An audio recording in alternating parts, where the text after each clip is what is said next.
With Dan Weber from Pinewood Inspections. Dan, tell me a little bit about what you do and for how long you've been doing it. Yeah, we do home inspections, the home inspection company, home inspection services. Pretty much when a real estate transaction is taking place, the buyer of the house will hire us to come out, give a full inspection, roof to the crawl space or whatever basement, kind of like really go through, test everything for function, inspect things for safety. In some cases, we'll check manufacturer specifications in new constructions. But just to put together a report so that the client has something to really go off of in the purchase of their house to make sure they're, feel good about their buy. Yeah. One of the most important purchases most people will ever make. So definitely Right. be comfortable with it. Awesome. So tell me who's the ideal target market for your business? The ideal target market, we've got kind of two, I don't know if you'd say arms, but two like types of inspections we do. So we'll do, your standard real estate client that's buying a home, just someone like you or me, that's going to buy a home and want to get a report done. That's an ideal client. The second kind of market that we have tailored ourselves to is an investor market. So investors that are purchasing a home to either flip the home or to add to their portfolio or whatnot. But really, that would be more of a we would call it like a home assessment. And so you're getting a little bit more detail, a little bit more conditional reporting as well, not just function and safety. So that if an investor sight unseen is able to get a clear report on what this house is looking like, what the condition of it is in, what, if they need to draw up a scope of work for their remodel, they're actually able to pull it off of our report. So that's kind of like the two different types of clients that we serve. Yeah. So for the investor, that kind of helps them dig in a little bit deeper to the numbers and see if it makes sense in the long run. Awesome. Yep. Awesome. Perfect. So what is your goal for the company long term? Where do you want to take it? Long term, I'd love to take it as a nationwide company. I think, a lot of our goals this year was getting our Atlanta market kind of, dialed in. We had a goal to set up in Birmingham as like our second, market we tackled. Weren't able to hit that goal this year. Hopefully in the next year we can do that. But slowly, move around to different cities and regions and grow nationwide. That's the goal. Great. So in that process up until now, are there any mistakes you've made or lessons you've learned that other business owners could learn from, regardless of their industry? Yeah, I think I don't know that it would necessarily be a lesson that I learned that other business owners wouldn't, but we have targeted some big clients and, getting all your eggs in one basket with those big clients. If there's any variation in that client, then it affects you immediately. And so not having diversified our two different, types of clients that we are going after sooner than later, that probably was a mistake I made this year. I thought I may have had a little bit more time to diversify that, and now I'm behind the gun and needing to do that sooner than I thought. So, that'd probably be a mistake like I said, I think most business owners would be aware of that one, but I was gambling.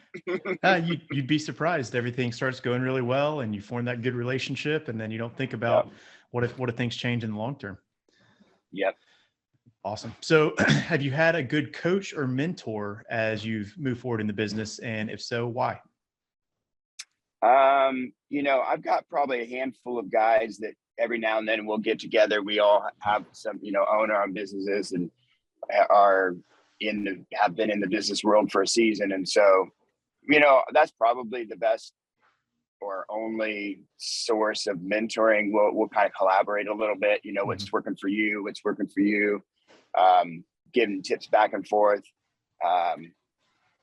So that's probably the extent of the coaching I've had in terms of business. And it's, it's valuable. I think I've had couple of my bigger business moves that I've made in the last couple of years came out of, decisions that were instigated, if we're inspired out of that kind of a collaborative group.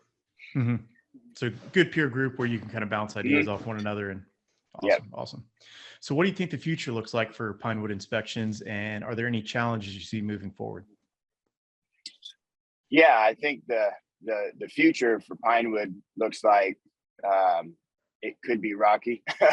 The challenges causing this rockiness is the probably interest rates and real estate market. So, you know, I've been in some form of construction for a long time that always touches the housing market to some degree, and you know, it's great when it's great and it's rocky when it's not. And so we're just kind of in that little bit of a season right now. And so, you know, it turns around, but that's the challenge that we're facing at the moment. Hopefully it doesn't last too long, and hopefully we can diversify enough that we're, you know, whether that's picking up other types of inspections to try to, you know, offset any lull in the real estate inspections. We're kind of toying around with some stuff like that too. So yeah, just trying to make it work until the real estate market bounces back. Yep. So if you were talking to a young person that was starting their first business in today's world, what would be the number one piece of advice you would give them? Number one advice, don't eat your seed.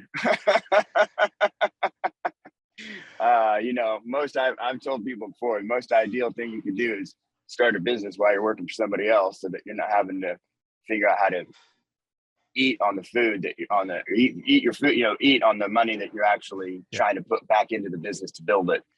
But aside from that, probably a lot of research and, you know, a lot of the R&D side of like really knowing your market, knowing your target. Is there a market for it? Is it viable? You know, probably doing a lot of front end work there. I've started a lot of businesses with just ideas, and sometimes they worked and it was great, but it wasn't because I did a bunch of research. And you know, hindsight, it's like, well, you probably saved yourself a lot of headache and you doing it proper. You know, it's really checking to see the viability of, you know, your whatever idea that you're tackling, trying to market. Yep. Awesome. So what is the best way to learn more about Dan or about Pinewood Inspections? How can people get in touch with you? Yeah, I mean, you know, obviously our website, pinewoodinspections.com, that's going to get you a lot of information about who we are as a company, kind of some of our things that make us different than other inspection companies. Obviously there's contact us, email stuff there if you would reach out and ask questions. But yeah, Facebook, Instagram somewhat. Could be better. I'm not great on the socials, and you know, today's world, you really need to be. So that's another challenge that you got to another hurdle to jump. Gotcha. Cool. I'll link some of those in the description so people can find it Okay. easily and get in touch. And my last question for you today is, what most inspires you in the business as you continue to move forward? Probably my family in the future, my family's future, just really trying to, you know, get something that's developing enough, not necessarily like hand off the business, but developing enough wealth that I can, you know, have something to hand off to my kids and kids' kids and stuff. Awesome. Leave a legacy. Yep. Love it. Awesome. Well, hey, Dan, I really appreciate your time. Thanks for sharing your story and a little bit about Pinewood Inspections. Yeah. Thanks, Nate. Really appreciate you.